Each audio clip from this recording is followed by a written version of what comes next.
പിന്നെ അന്ന് തണ്ണിമത്തൻ വിളവെടുക്കുന്നൊരു വീഡിയോ ഞാൻ ഇട്ടില്ലായിരുന്നോ?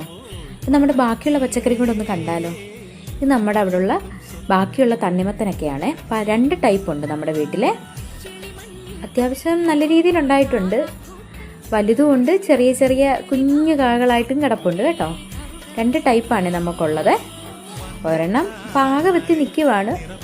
2 ദിവസത്തിനുള്ളിൽ നമുക്കത് എടുക്കാമെന്ന് വിചാരിക്കുന്നു. പിന്നെ ചെറിയ കുഞ്ഞി തണ്ണിമത്തനും ഉണ്ട് കേട്ടോ. ഇതുപോലത്തെ ഇത് പീച്ചിങ്ങയാണ്. ഈ മഞ്ഞപ്പൂക്കൾ ഇത് സന്ധ്യയാകുമ്പോൾ നല്ലപോലെ ഇങ്ങനെ വിരിഞ്ഞ് നിൽക്കും. നല്ല ഭംഗിയാണ് കാണാൻ. ഒത്തിരി ഉണ്ടായിരുന്നു, നമുക്ക് ഒരുപാട് നമ്മൾ പറിച്ചെടുത്തു കേട്ടോ. അപ്പോൾ ഇത് ആയി വരുന്നുണ്ട്. പിന്നെ പയറുണ്ട്, പിന്നെ പടവലമാണ് ആ വെള്ളപ്പൂവ്, പിന്നെ പച്ചമുളക്, ചീരയൊക്കെ നമ്മൾ അത്യാവശ്യം നല്ല രീതിയിൽ എടുത്തു കഴിഞ്ഞിട്ടുള്ളതാണ്. ആ കാണുന്നത് കടുകാണ്, മഞ്ഞപ്പൂക്കൾ കടുക് അത് കേട്ടോ.